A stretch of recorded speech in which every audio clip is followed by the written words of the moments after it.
Hey, this is the 4-6 lesson, but did the 4-5 homework, and if you looked up the answers, you would have seen this note that I will ask you to get help from group mates in class if you had trouble with 18, 19, or 20, because I didn't show any work for any of these. And you might have had some trouble figuring out where did I come up with these answers. And since we're not in class, I'm going to go over these problems right now rather than ask you to do this together in class. So let's start with number 18. Number 18, I hope you notice these parallel line marks here. Okay, when lines are parallel, and you don't need that, when your lines are parallel, the only way these lines are parallel is if, I'm going to grab an eraser here because I can't see that angle anymore, is if that angle right there and that angle right there are the same. That's the only way those two lines are going to be parallel, right? And if you can't quite tell that, it might help to redraw the picture a little bit and make that transversal, which is this side here, a little more slanted. And now I think it's more obvious that those two angles would have to be the same in order to make those lines parallel. So if this angle is 89 degrees, then this angle is 89 degrees. And now we have 2 out of 3 angles in this triangle. And so if we just add up these two and subtract from 180, we'll get the measure of M, which is 40.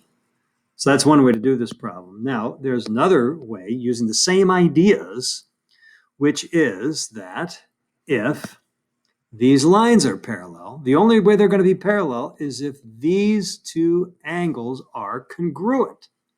Okay? And so if we're calling this angle M, we could call this angle M, which is part of this large triangle here, which has got 3 angles in it, the 51, the 89, and the M. So once again, we could add up the 51 and the 89, subtract from 180 to find the M. Either way, you're going to get the same answer. Okay? Let's go on to problem number 19. What do we got going on there? Well, let's see. We've got 38 degrees here, right? And these two angles are congruent to each other. That's what those marks mean, right? So if you subtract that 38 from 180, you'll get 142. And that 142 has got to be split equally between these two angles because they're marked congruent. So that makes that 71 and that 71. Okay. And now you see this straight line here. Okay. Therefore, this angle right there where I'm putting the question mark has got to be 180 minus that 38. I mean, there's a half circle right there.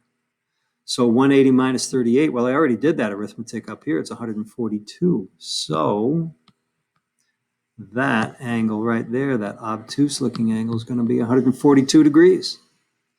Right? And then there in this really, really flat triangle here, there are 2 angles that are marked congruent to each other. So if you subtract that 142 from 180, you'll get 38, and that 38 degrees has to be split equally between those 2 angles. So divide by 2, and you get 19 for each one. Okay. Finally, number 20, we know that the 3 angles of a triangle always add up to 180 degrees. Okay. So the 4x minus 7, which is this angle here, and then the plus 6x, that angle down there, and then plus this angle over here, 5x plus 52. It's got to all add up to 180, right? And solving that equation from here on out should be really simple. I mean, you might make a careless mistake, but you shouldn't be confused as to how to proceed after that. Once you get a value for x, of course, you're not done, right? I don't know what x turns out to be. I'm guessing, let's see, it looks like x is going to turn out to be 9. That's not the answer to the question. You got to plug 9 in here. right here into this 5x plus 52 to answer the question, right? Okay, let's move on to the next lesson. Hopefully you've printed out these notes. Let's talk about a lot of terminology here mostly. We're only going to solve one problem here today, just one problem in these notes, and then I'm going to draw your attention to some of the problems on the homework, and then we're done. This is going to be a short video. So I know you've heard of isosceles triangles. The definition of isosceles triangles is that they have at least two congruent sides and two congruent angles. Okay, at least two. So actually, if a triangle had all three sides congruent, we could still call it an isosceles triangle, although we usually call it something else. And we'll get to that in a minute. Okay. So this is terminology I'm probably not ever going to quiz you on here, all of this stuff. All right. But I want to be able to use this terminology in my other lessons. Stop. And perhaps if I'm talking with you one-on-one or even in a Zoom class meeting, I want to be able to use these terms and have you know what I mean, have you be able to follow what I'm saying without having to stop me and go, wait, what are legs? I don't get that. Okay. So the congruent sides of an isosceles triangle are called the legs. Wherever they are, the two that are congruent to each other are called the legs. Now, let's assume that we're dealing with a triangle that just has two congruent sides, not three, even though three would still be isosceles. Okay, so these two sides are marked congruent, they are the legs. These two sides are marked congruent, they are the legs, even though they're kind of sideways. Okay, and then these two sides marked congruent are the legs. The non-congruent side, if there is one, because again, all three sides could be congruent, but if there is a non-congruent side, it is called the base. Now, in everyday conversation, we very commonly use the word base synonymously with bottom, okay? Like slide this crowbar under the base of that large object on the floor. And if we use the word base, we would mean the bottom of that object. But in geometry, the word base doesn't always mean the bottom of something. Okay, it can sort of mean a variety of things. In this context, let's just worry about this context right here. The base is the non-congruent side. So for this first triangle here, there's the base, which happens to be the bottom, right? But in this triangle, that's the base, which is not the bottom at all. And in this triangle, that's the base, which is not only is it not the bottom, it's the top. Okay. So the base is the non-congruent side. And then the two congruent angles in the triangle are called the base angles, since the base is one of the sides of each of those angles, right? These are the base angles here because this angle is made with the base and that leg, and this angle here is made with the base and that leg. This angle up here is made with the two legs, so it is not a base angle. We don't call it a leg angle, in case you were thinking we call it a leg angle. We don't call it that either. We actually have another technical term for it, one that I'm probably not ever going to use. It's called the vertex angle. Don't even worry about that. Okay. Again, over here, this angle is made with the base and a leg. This angle up here is made with the base and a leg. So that's where the base angles are. And they are the ones that are always congruent to each other. Okay. And likewise in this triangle, here's the base and a leg. So there's a base angle. Here's a base and a leg. So there's a base angle. It's the base angles that are always congruent. I mean, if you draw a decent isosceles triangle, it should be pretty obvious to you, pretty clear by visual judgment, which again, I know we don't often want to rely on. But if you draw an isosceles triangle that looks like it has two congruent sides, it should look like it has two congruent angles, and it should be pretty clear where those two congruent angles are, right? Okay, so here's the thing now. This is what you've got to latch onto right here. This, what I'm about to say next, this is the most important thing for solving the homework problems tonight. If I draw a triangle for you and I mark two of the sides congruent, then we know it's an isosceles triangle, because technically, okay, if you know a triangle has two sides congruent, you may declare it to be an isosceles triangle, and then you may add this additional information to that picture. If a triangle's got two sides congruent, guaranteed, it will also have two angles congruent, whether I mark them or not. Okay? See, in this diagram, I didn't mark any angles congruent, but you may conclude from the information I have given you here that there are also two angles congruent. Okay? And you're going to need that connection several times in tonight's homework. Several times. We can also go backwards. In other words, if I draw a picture where there are two congruent angles, you can then conclude that there must also be two congruent sides in the triangle. But I don't know if that's a conclusion we're ever really going to rely on to solve any problems in this course this year. This right here, this is important for you to know. Okay? So we'll come back to using that in just a minute. Finally, if a triangle has all three sides congruent, okay, this is not, I'm going to get my mouse out of the way. All sides equal. Equal is another word for congruent. It's almost synonymous with congruent. Sides equal. Equal sides. Equilateral. Does anybody know what the word lateral means? Well, yeah, a lateral. Okay, so a lateral in football is a pass that kind of gets thrown backwards. Okay, lateral backwards is not really the meaning of lateral.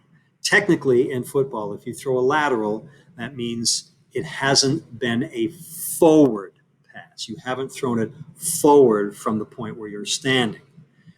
As long as you throw it straight sideways or backwards, it's called a lateral pass. But the word lateral doesn't really mean backwards. It means sideways or side. If you, any of you who play sports, if you practice, if you run drills, if you run, exercises and you do lateral running drills, how are the coaches having you run if you're doing lateral running drills? Yeah, somebody said it, right? You're running side to side when you're doing lateral running drills, because you need to do that kind of running in lots of sports, right? Football, basketball, tennis, lots of, so that's something you'll work on a lot. So lateral means side. So equilateral means equal sides, which means all three sides are congruent, okay? But here's something that's not on the notes that you might want to add. If I give you a picture where all three sides are marked congruent, guess what else is true? Yeah, there you go. I mean, if you've got two congruent sides and you know that means there are two congruent angles, well, then three congruent sides must mean that all three angles are congruent. And that is another fact that you're going to have to keep in mind and apply for the homework problems. Okay? So let's look at this. Let's solve this one problem here together. And then we'll just look at some of the homework problems and we're done. Okay? I'm asking for the measure of angle ABC. And initially you might be thinking, what? There's no way to find that. You didn't give us any angle measures in this picture at all. How are we supposed to even get started? Well, I'm sure somebody knows. Right, okay, I heard somebody say angle A must be 60. But how do you know angle A must be 60? Explain that to me. Explain that for the people who are sitting there wondering. Okay, right. I don't know if you heard what he said. If you did, you may not have understood it, but I understood it. He said, look, all three sides of this triangle here are all marked equal to each other. That's an equilateral triangle. And we know that the angles of a triangle must add up to 180 degrees. right? So if this is x and this is x and this is x, then x plus x is equal to 180. 3x is 180, and so x is equal to 60. Hey, this is always true about equilateral triangles, that the angles are always all 60 degrees. Right? It's a pretty easy fact to remember. So that's 60, and that's 60, and that's 60. Let me erase some of the stuff that's getting in the way of us finishing this problem. I asked for the measure of angle ABC. That's this angle here, right? Now that looks like a right angle, but you know by now we shouldn't jump to the conclusion, which is basically assuming that that really is a right angle. Maybe it is, maybe it's not, but we don't want to assume that. But we have found out that this much of that angle is 60 degrees. Okay? And we also found out that that angle 60 and that angle 60. And here's the thing. If you don't do what I have told you to do before, which is anytime you find any angle measures in a diagram, add them to the diagram, or you might be stuck finishing the problem. So let's just not put a 60 there. Let's just not put a 60 there. Let's put a 60 everywhere. Because now some of you who weren't really sure what to do after that might have an idea. There you go. You see this straight line? Somebody said if that's a straight line, you can subtract this 60 from 180 to find that measure right there. 120. Right? Okay, now what?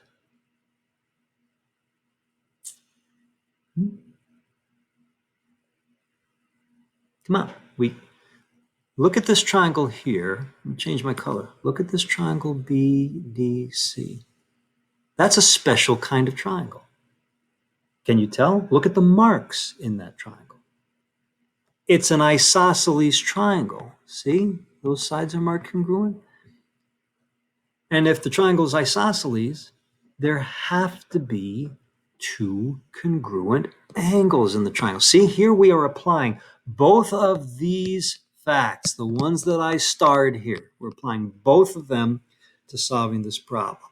So I'm going to call this y and this y. I'm not going to call them x because I already used x for something else and I don't want to get confused about what x means. So you can either do 120 plus y adds up to 180, or you could just subtract that 120 from 180 and get 60, and then say to yourself, that 60's got to be split equally between those two y's. And so the y is equal to 30. And so get my eraser, take that out, put a 30 in there and a 30 in there. Now we know the measure of angle ABC. Sorry about that.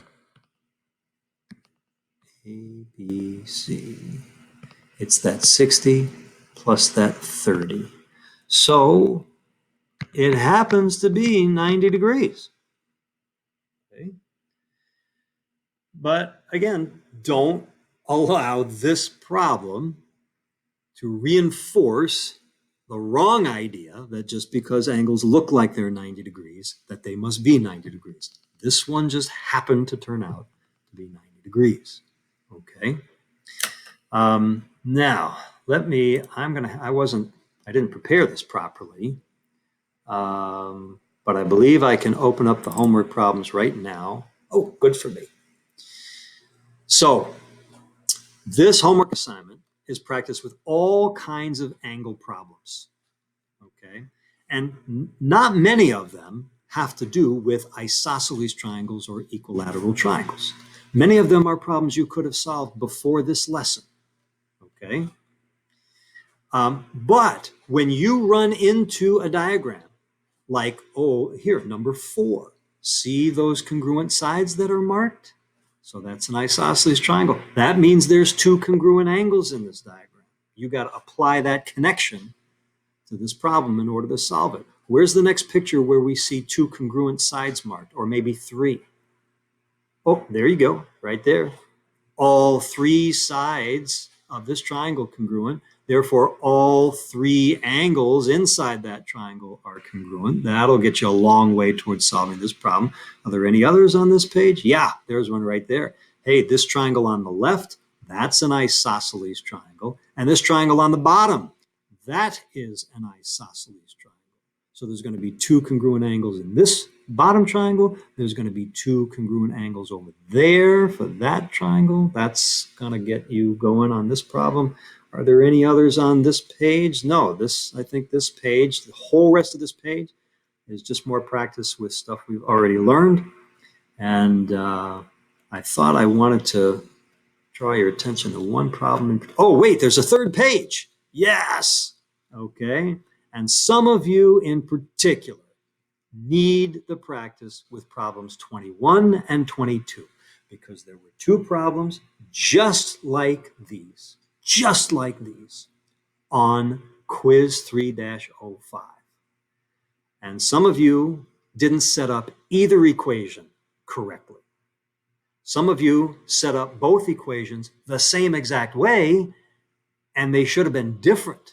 In one of these diagrams, the two angles that I gave algebraic expressions for are going to be equal to each other, and that results in an equation where you're saying one thing equals a second.